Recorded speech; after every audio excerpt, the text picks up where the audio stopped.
is how do we know if something is continuous or not continuous, right?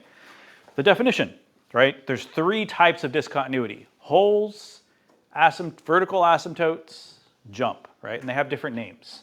The hole is removable. The vertical asymptote is either called a vertical asymptote, sometimes it's called non-removable, sometimes it's called essential, sometimes it's called infinite. All of those are the same type of thing. They refer to a vertical asymptote, right? This discontinuity is called non-removable as well, but it's also called jump discontinuity.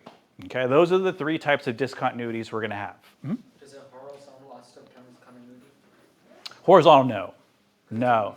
Because it doesn't affect x. Yeah, it doesn't affect x. These are the only ones that affect x. The continuity is only about X. Absolutely, yeah. So, how do we know if something's continuous? Well, if the limit equals the answer. So if it's approaching the same y value as it currently is at, it's continuous. So in other words, if the limit from the left is equal to the limit to the right, which is also equal to the y value it's at, it's continuous. If any of those guys are not equal, it's not continuous. Okay? So when you're checking for continuity, you don't have to do both. These are both the same thing. The bottom one I just broke up, right? Because this is a two-sided limit. These are one-sided limits, right? So. It kind of makes sense because the left and the right have to touch each other. Yep. Yeah, so I use this one a lot. When I'm checking continuity, I like this one because I like to see what the left is doing and what the right is doing to make sure they're approaching the same y value. But you can also use this if you want to do a two-sided limit. You can do that one too. Okay. Okay, so let's jump ahead to where we finished, or where we stopped. So I think we stopped at 3C. 3C was the last one we didn't do. So the directions for 3 said, determine whether each function is continuous or not. If it's not continuous, tell me where and explain why. Well, the explanation is going to be the definition. So we don't got to worry about why. That's the justification. Where? We don't want to check everywhere because literally you don't want to check everywhere. We only want to check where we think there could possibly be a discontinuity. So what are the 3 discontinuities we have to think about? These are the 3 right here. Okay? We think there might be a hole. We think there might be a vertical asymptote. We think there might be a jump. Okay? So let's look at 3C.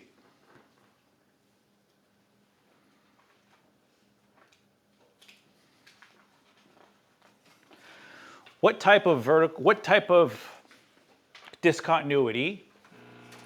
So there's 3 types. For this guy, there can only be one. A jump. There's not going to be a vertical asymptote. Why is there not going to be a vertical asymptote for this guy? Say that. Because it doesn't reach infinity? No, you're getting there. You're kind of close. Why can there not be a vertical asymptote here? Yeah, Ezekiel? There's an equal sign, and if I plug in any number for x or x, I'm always going to get something, right? I'm never going to get 0 on the bottom, right? These guys aren't fractions, right? So literally any number I plug in for x, I'm going to get a number. Okay? There's always a 1. Okay?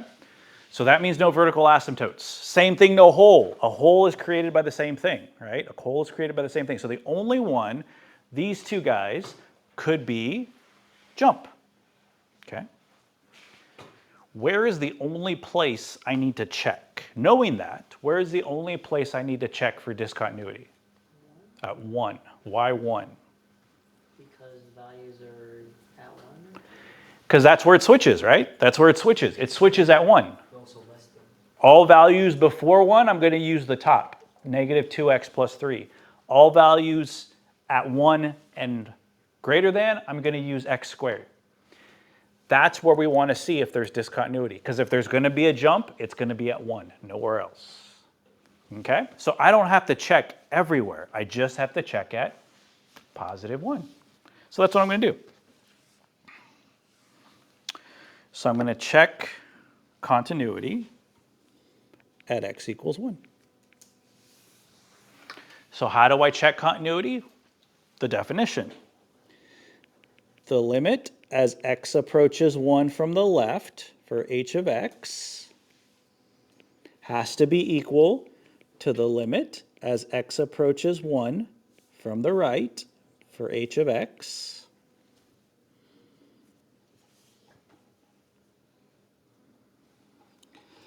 which also has to equal the overall limit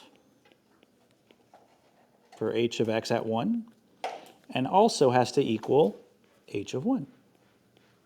So I got to answer all 4 of those things. And if they're all equal to the same number, it's continuous. If one of them is not true, if one of them is not equal,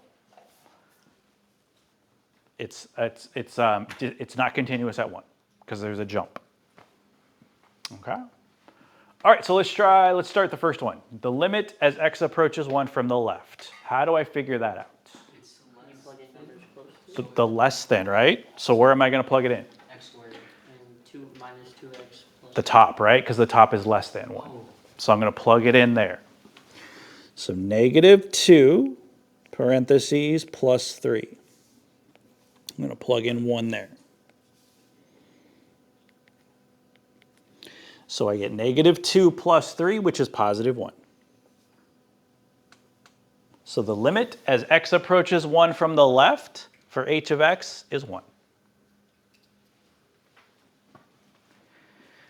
Now from the right, well, the right is greater than. So I'm going to plug in, I'm going to use the bottom one, right?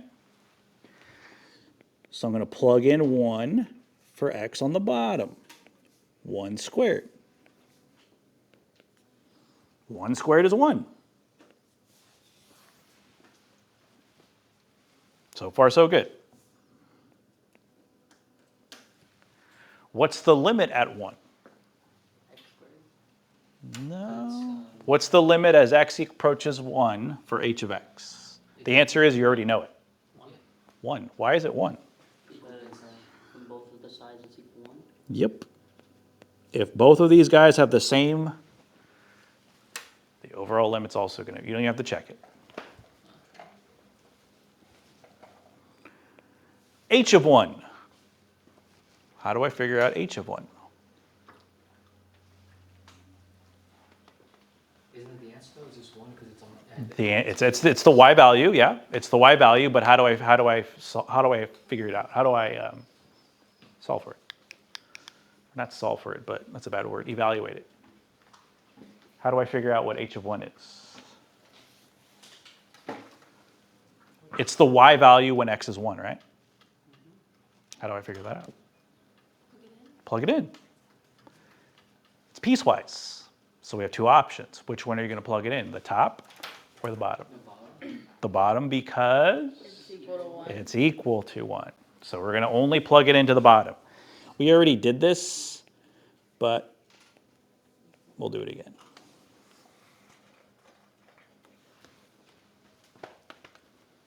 One is equal to 1 is equal to 1 is equal to 1. So they're all the same.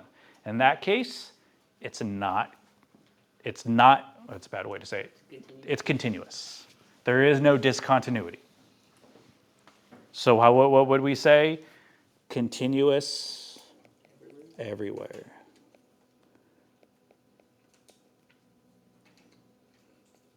Or sometimes you'll see this, you'll see continuous from negative infinity to positive infinity. That means everywhere. All real numbers, that kind of thing. There's no number I can plug in for x that would make it discontinuous. It's going to be continuous everywhere. Because 1 is the only place I would have jump. The top is a line, negative 2x plus 3. There's going to be no discontinuities with a straight line. The bottom is a quadratic. There's going to be no discontinuities with a quadratic. It's just a parabola when I graph it. Okay. All right. So number 4, example 4, they change it up a little bit. They change it up a little bit. You can see there's an A there on the bottom. It looks exactly like the first one did, the last one we just did, but there's an A.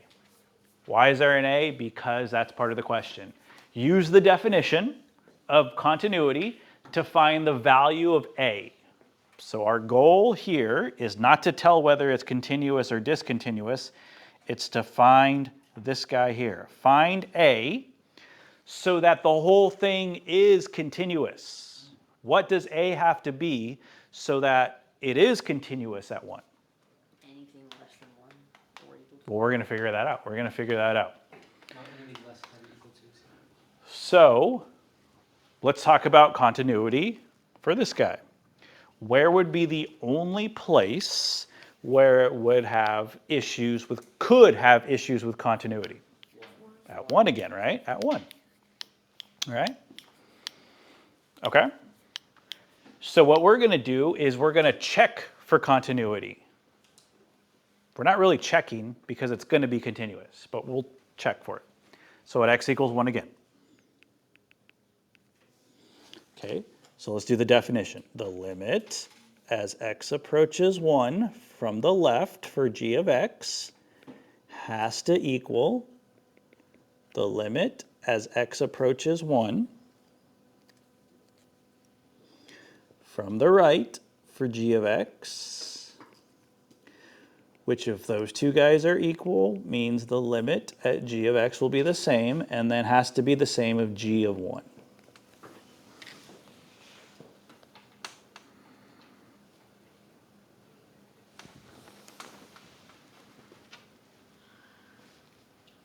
Okay, so we're going to do the same thing I did on the last one. 1 from the left, the limit from as x approaches 1 from the left. Which piece am I going to use, the top or the bottom? Bottom this time, right? Where am I going to plug in 1? The x value. For just x, not a. Leave a alone. So when I plug in 1, it's going to be 1 plus a, which is just 1 plus a. That just implies to be a equals negative 1 to 1. No, no, and we'll get to a why. So 1 from the right. How would I get the limit as x approaches 1 from the right? Plug it into the top, all right? That's the greater than side. So 1 squared plus 7, that would be 8. 1 squared is 1, plus 7 is 8.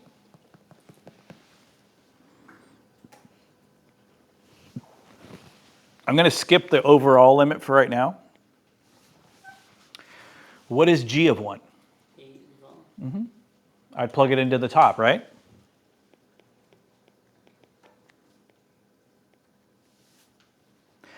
Why did I skip the overall limit? The reason I skipped the overall limit is because these two guys have to be equal for the limit to exist. The answer is We know the limit is going to exist because it said in the question, will be continuous. It will be continuous. It didn't say whether it was. It wasn't asking us like question 3. Question 3 was saying, is it continuous or not? You decide. They're making that decision for us. They're saying, hey, it's going to be continuous. So if it's going to be continuous, all of those guys are going to have to be exactly the same, right? Well, 2 of them are already. oh, thanks for So you have 7? So set them equal. Last thing we're going to do, set them equal to each other. What does A have to be? That's what the question is saying. What does A have to be to make it true? So you could just write it as 1 plus 8 equals 8. There you go. 1 plus A equals 8. If A were 7, that guy, the yellow guy, would have been 8, right? Because 1 plus 8, or 1 plus 7 is 8. So for this guy to be continuous everywhere, A has to equal 7. A has to equal 7. So what is the answer? That's what they're looking for, right? They're looking for A. What is A? A is 7. Anything other than 7, it's not continuous at 1. But the question said it has to be continuous. There's no option. It has to be continuous. Will be continuous. So A is 7. That's the only value A could be. That's how to do these. These are very popular on free response questions. They're very popular on free response questions. Big hint. These are very popular in free response questions. These type of find A, that kind of thing. Okay. I hate that they use 1 again. They won't always be x equals 1 or x is less than 1. I don't like that they used 1 again.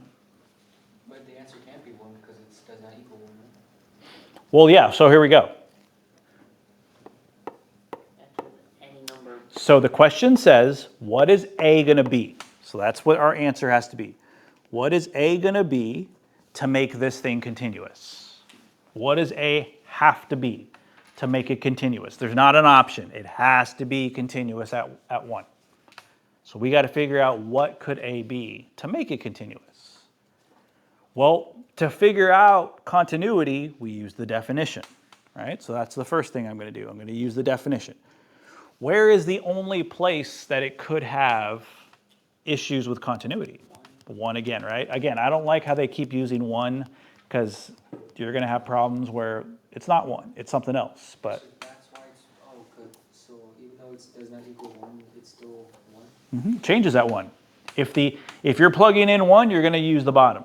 If you're plugging in anything other than 1, you're going to use the top. That's what it's saying. Okay. So for all of them, you're just going to use the bottom one? Yeah, so for any number you plug in, that's a great question. So let me set this up first. Let me set this up. The limit as x approaches 1 from the left for h of x. The limit as x approaches 1 from the right. The overall limit.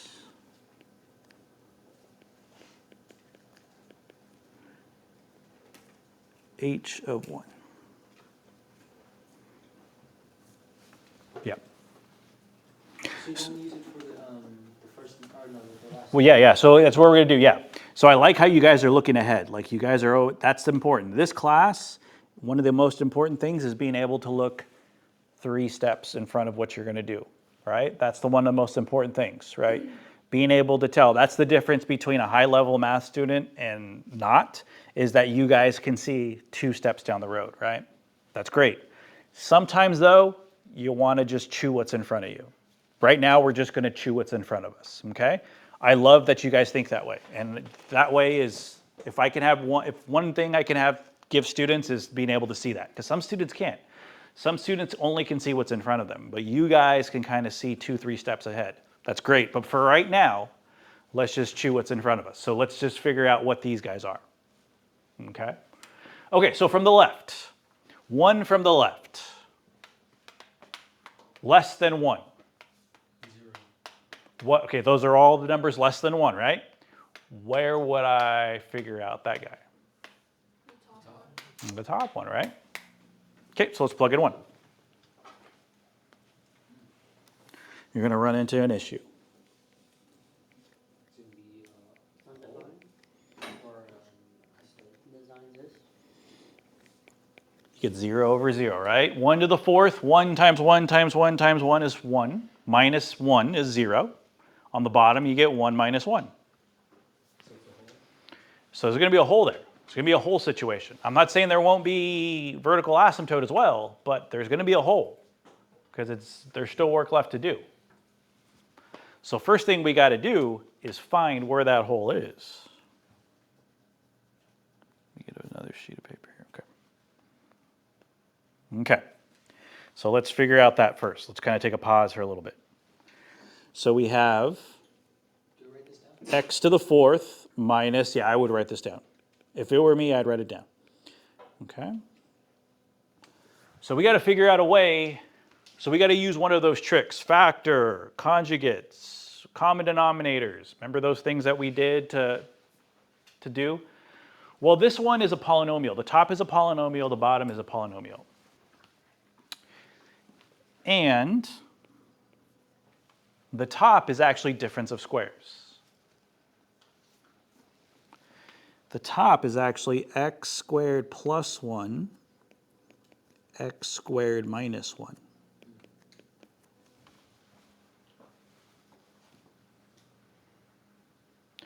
And then the second guy is actually difference of squares again. It would be x plus 1 and x minus 1. Then you could probably break it down one more time.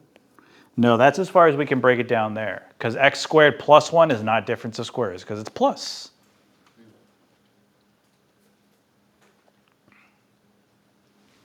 So I started with this guy, and then I broke down this guy into the 2. So then the x minus 1 cancels. So now the x minus 1s, that's where our hole is. Our hole is at x equals 1.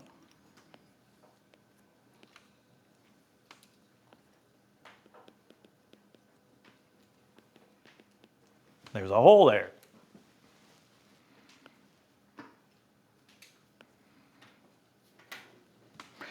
So now this guy can be rewritten as x squared plus 1 times x plus 1.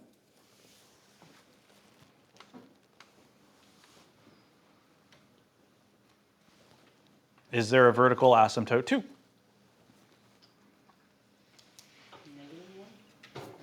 No. Yeah, there's not going to be a vertical asymptote. Why is there not going to be a vertical asymptote? Because what happened to the fraction?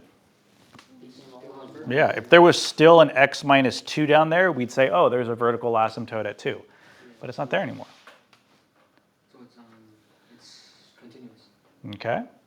So we know there's a hole at x equals 1. So let's go back up here. Then we just plug in 1 again. So yeah, let's plug in 1 again.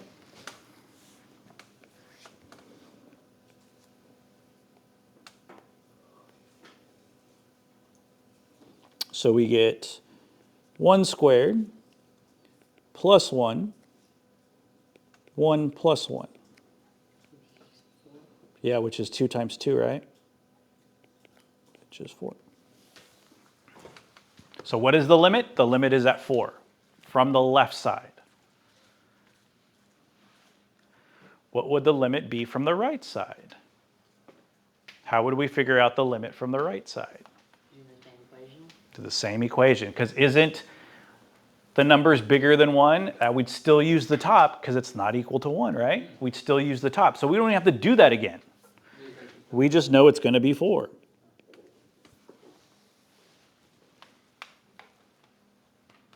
What's the overall limit going to be?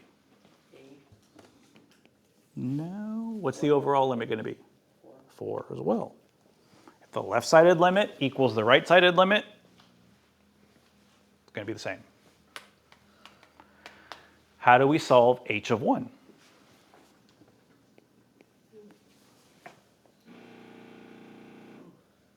You plug it in. Definitely plug it in. Where are we going to plug it into? Where the y value equals 1. Where y equals 1. So am I going to use the top or the bottom? The bottom, right? So do I plug it in? Do I plug in 1 here? For a? No, right? I can't. You're only plugging in these guys for x. So is there anywhere to plug in 1? No. So what's this? Hey, it's just going to be a. It's just going to be a. So follow the pattern. What has to be true? What has to be a to make it true? 4.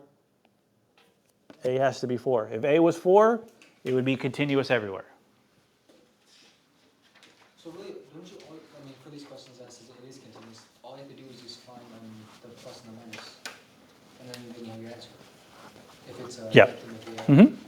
Yeah, I'm kind of repeating. If you use the left-sided limit and the right-sided limit, you don't need the overall limit because, yeah. Or you can use this and not this. I do all 4 just because, but yeah. Oh, because the 1 and then the h of 1 is the same, right?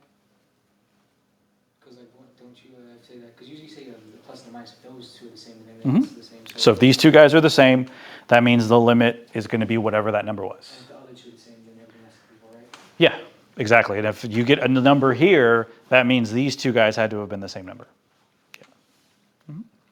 All right, so now we got 3. So same issue, 2 changes. 1, we have 3 pieces of our piecewise function. That's 1. The other issue is we have a b now. We don't only have an a, we have a b. So we have to figure out what a and b are. But the nice part is it's going to be the exact same thing. We're not going to change anything we've done. So where are we concerned about continuity? Based on this guy, where would we be concerned about discontinuity possibly happening? At 1 again, and 2 this time, right? So we're going to have to check at 1 and 2. So let's start with 1. Again, I don't like how they keep using 1, but it is what it is. So we're going to find the limit as x approaches 1 from the left for f of x, and then the limit as x approaches 1 from the right for f of x. If those two guys are equal, the overall limit at 1 will be the same, and then we have to figure out what f of 1 is.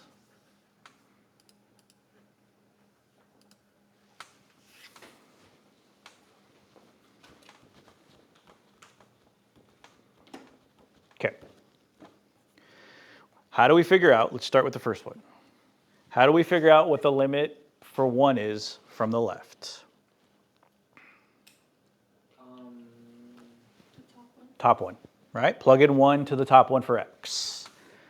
So you're going to get 1 plus 1 equals 2. So the limit as x approaches 1 from the left is 2. So don't we already know that everything else has to be 2? So yeah, everything else has to be 2. Some of them won't be 2, but they all have to be 2, yeah. So we can just jump straight away to that ax plus b. Can we just plug into it then? No. No, we will do that, but not yet. So now from the right, which one are we going to use from the right? At 1, right? They're going to be the middle one. It's going to be the middle one, right? Where do I plug in 1? Right after A? Just for x. Just for x. So it's going to be a times 1 plus b. 1 times a is just a. So it's going to be a plus b.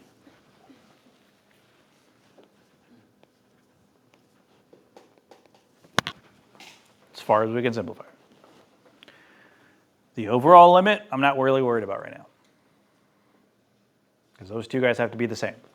So the Right. answer is a equals 1. 2 and so what about f of 1? How do we get f of 1? The middle one again, right? That'll be a times 1 plus b, right? A plus b, which is a repeat of what I had earlier. So for this to be continuous at 1, a plus b has to equal what? 2. Positive 2.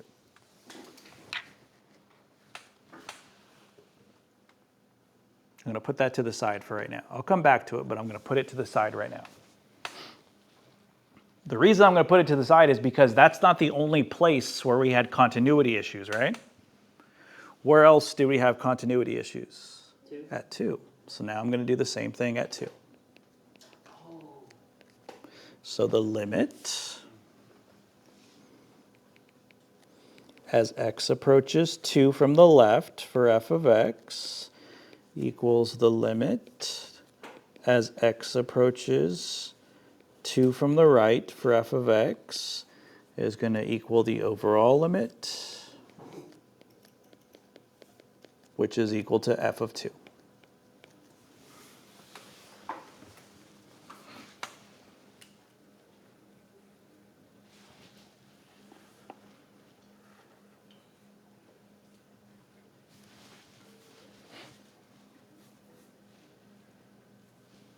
Okay, so let's start with the left. How do I figure out the limit as x approaches 2 from the left? So that's the less than side, right? The less than 2. Less than 2 is the middle one. So I'm going to plug in 2 for x. A times 2 plus b, right? Which is a squared plus b. Not a squared, it's going to be 2a. 2a plus b because it's 2 times a.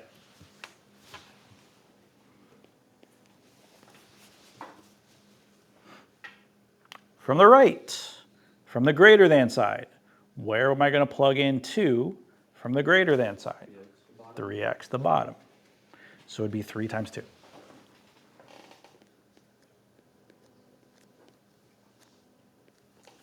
Six. I'm going to skip the overall limit, and I'm going to go right to f of 2. What is f of 2 going to be? 3x again, right? So plug in 2 here, and I get 6. I think you don't even do the last one. The f of 2. So yeah, so what has to be true for this to be continuous at 2? They all have to equal 6. A and B have to be. 2a plus b has to equal 6.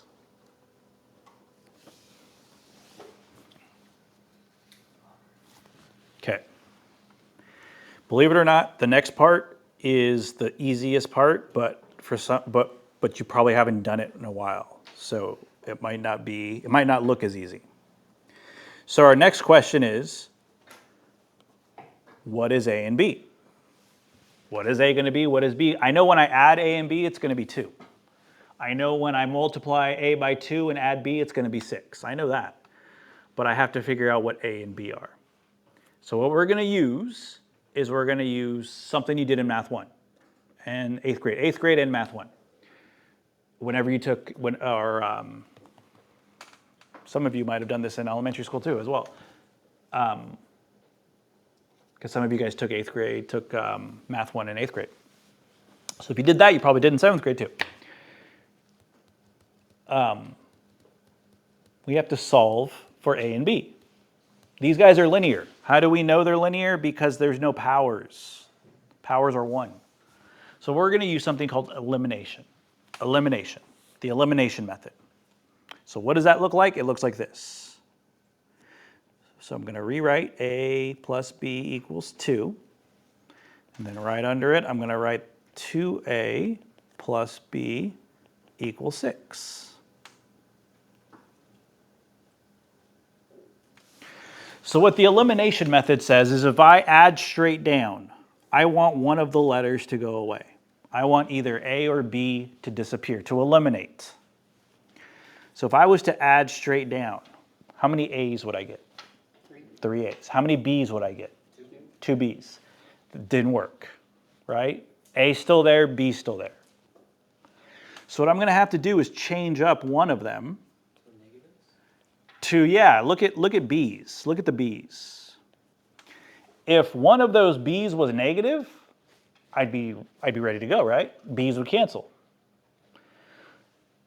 Problem is I can't just change one letter. I have to change everything. So what I'm going to do is I'm going to multiply the bottom or the top, it doesn't matter, but I'm going to multiply the bottom in this case by -1. I'm going to do that to everything.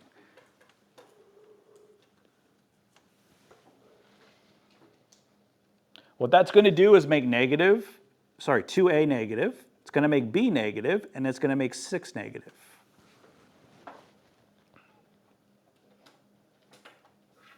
Now when I add straight down, how many a's do I get? 1. -1a. How many b's do I get? None, which is good. And I get -4, right? What is a going to equal then? -4. Not -4, +4. If negative a is -4, then what is positive a? +4. So I know half my answer. Plug it back in, see what you get for B. So if A has to be 4, what is B going to be? -2. It has to be -2, right? Because 4 plus -2 equals 2. 2 times 4 is 8, minus 2 is 6. So for this to be continuous at 1 and 2, A has to be 4 and B has to be -2.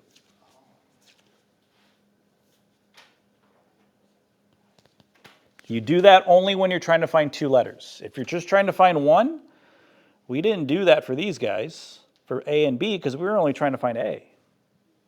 But if you're trying to find multiple letters, I would suggest doing that method. Okay? All right, let me see here. Before we go on, let me give you another question. Let me give you one more question like that. We'll do IVT tomorrow. IVT doesn't take that long. Intermediate value theorem doesn't take that long. Intermediate value theorem doesn't take that long. It's super short. But I want to spend this time to give you another problem like that. So let's see, we'll call this one 3D, 3D. So find some space somewhere. Let me give you a practice problem. This will be the last thing we do today.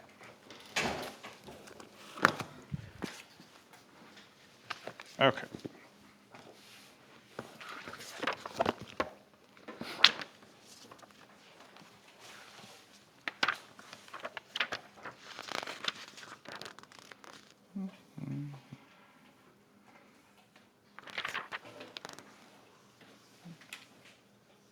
Here we go.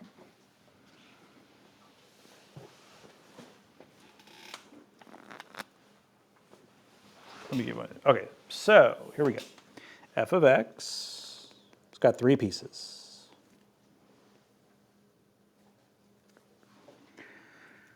Two,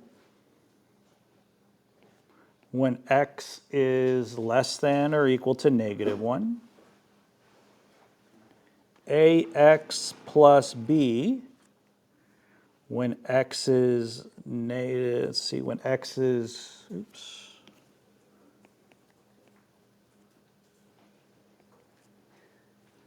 And then -2 when x is greater than or equal to 3. So this one's got an A and a B, so it's similar to the one we just did. So your job is to figure out what A has to be equal to, what B has to be equal to, so that it's continuous everywhere. We want it to be, it's the same directions. We want it to be continuous everywhere. So what does A have to be and what does B have to be in order to make that true?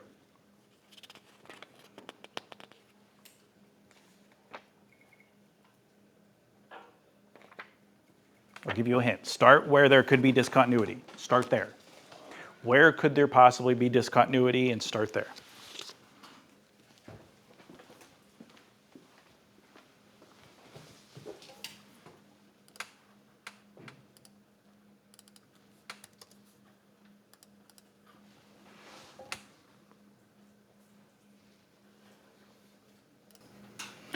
So the only places continuity could be an issue are at -1 and at +3. So I do the definition for both. Okay? So from the left, for -1, I use the top. That's less than -1, just 2. From the right, for -1, I use the middle. Plug in -1 for x, I get -a plus b. So that means -a plus b has to be equal to 2. For 3, I do the same thing. From the left, for 3, I plug it into the middle. So 3 times a plus b, which is 3a plus b. And for greater than 3, from the right, it's just going to be -2. So that means 3a plus b has to be equal to -2 as well. I know those things have to be true. So the last thing is elimination. So I'm going to go -a plus b equals 2.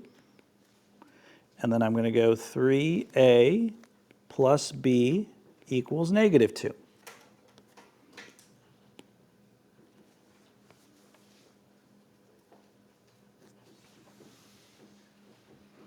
Well, if I add straight down, I'll have 2a plus 2b. I want one of them to go away. So you could either multiply the bottom by negative 1 or the top by negative 1. It doesn't matter. You'll get the same answer. So if I multiply the top times negative 1, it's going to be a minus b equals negative 2. And then the bottom stays the same.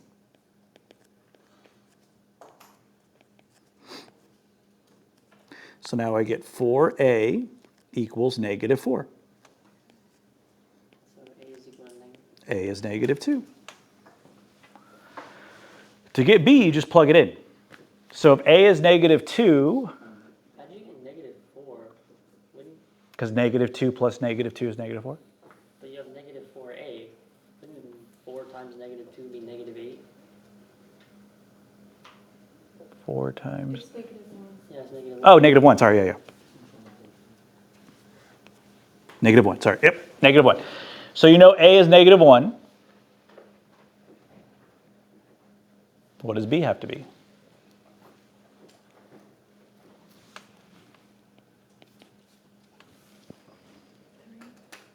So if I plug in negative 1 here, it's already negative, so that means it's going to be positive 1. So positive 1 plus 1 equals 2. So it's going to be positive 1.